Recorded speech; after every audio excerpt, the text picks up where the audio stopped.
الله پاک فرمایي ان فی خلق السماوات والارض بشکا په پیدا وخت د اسمانونو د زمکه کې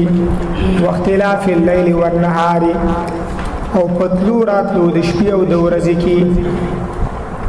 شپلاړ شي ورځ راشي او برعکس څنګه شان والفلک التي او باغ کشتیو کې تجری چې چلیږي په البحر په سمندر کې بما ينفع الناس د پاره د نفع رسول انسانانو ته د پاره د فائدې رسول انسانانو ته دا شان الله پاک فرمایي وما انزل الله من السماء او په هغه څه کې چې الله جل شانه را ورولي دی را وریا من السماء د بر طرفنا من ماء او بد باران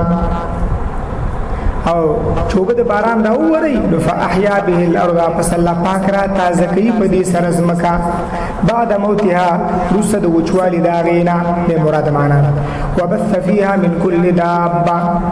او الله پاک خوار کوي په دې زمکا کې یو خوار کړي دي په دې زمکا کې من كل دابه هر قسم زنده سر دا شان الله پاک فرمایي وتصریف الرياح پچلی دلو د سلیګانو کې والسحاب المسخر بين السماء والارض او پچلی دلو دا غوریزو کې چې تابع کړی شي ویری په مابین د اسمان او د زمکه کې په دې ټول شیونو کې لا آیات خامخان خدي د الله پاک د وجود د قدرت او د یووالي لقوم یعقلون د پاره د فائدې دا قوم چې د عقل نه کار اخلي الله پاک فرمایي ومن الناس من يتخذ دا پر رکوع کې دویمه خبره زجر دی مشرکین ته الله پاک فرمایي ومن الناس بعض د ناکار انسانانو نه من هغدي يتخذو چینسی یعنی غنی من دون الله سوا د الله پاک نه اندادن شریکان يحبونهم دا مشرکین مینا کوي د دې باطل معبودانو سره كحب الله پشان د مینې د مشرکین د الله پاک سره پس الله پاک سره شریکان جوړي چې څنګه مینه د الله سره کوي دا عبادت کوي دا شان مینه د غیر الله سره کوي دا عبادت هم کوي الله پاک فرمایي والذین آمنوا هغه کسان چې ایمان راوړي دي اشد حبا لله ډیر سختي په اعتبار د مینې سره لله د الله پاک سره سخت مینه د الله پاک سره کوي الله پاک فرمایي ولو ير الذين ظلموا دا دو طریقو سره حل کیږي په حال یو طریقه وایي ولو ير الذين ظلموا کچیرتا ویني هغه کسان چې شرک کړي دي چې شویني د عبارت کی تقدیر دي حال انفسهم حال د خپل ځانونو وګوري اذ يرون العذاب کله چې دی وګوري عذاب په آخرت کې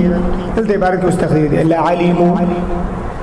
خام خادوی بپویشی فدی خبر بانی چې ان القوه لله جميعا چې بشک قوت او طاقت صرف او صرف د الله پاک د پاره دی ټول وان الله شدید العذاب بشک الله جل شانه سخت عذاب ورکون کې دی اخیری دعایتونو کې ادریمه خبره ده تخویف اخروی د براءت ذکر پکې دی الله پاک فرمایي اذ یاد هغه وخت یعنی امت بیان تبرأ چې جدا بشي بیزار بشي یعنی جدا بشي الذين اتبعوا هغه کسان چې تابعداري کړې شوی دا هغه سرداران او رئیسان د مشرکین یاد هغه وخت چې بیزار بشي یعنی جدا بشي الذين اتبعوا هغه کسان چې تابعداري کړې شوی دا سرداران او رئیسان د مشرکین دوی به بیزار شي من الذين اتبعوا دا کسانو چې چای تابعداري کړې دا د خپل کشرخیلو ورأوا العذاب دوبون عذاب د الله پاک وتقطعت بهم الاسباب او ختم بشي د دوی تعلقات د یو بل سره اسباب مراد تعلقات وتقطعت بهم الاسباب او ختم بشي د دوی تعلقات د یو بل سره الله پاک فرمایي وقال الذين اتبعوا بوي هغه کسان چې چا تابعداري کړې ده کشرخیل بوي لو ان لنا کرتن ارمان چې وې زمنګ د پاره به دنیا ته واپسی فنتبرأ منهم پس موږ به بیزار شي وي د خپل مشرانو نه کما تبرؤوا منا لك څنګه چې دوی زمنګ نه بیزار شو الله پاک فرمایي کذالک یریهم الله دغه شانتا خایبا دوی ته الله جل شانو اعمالهم عملون دوی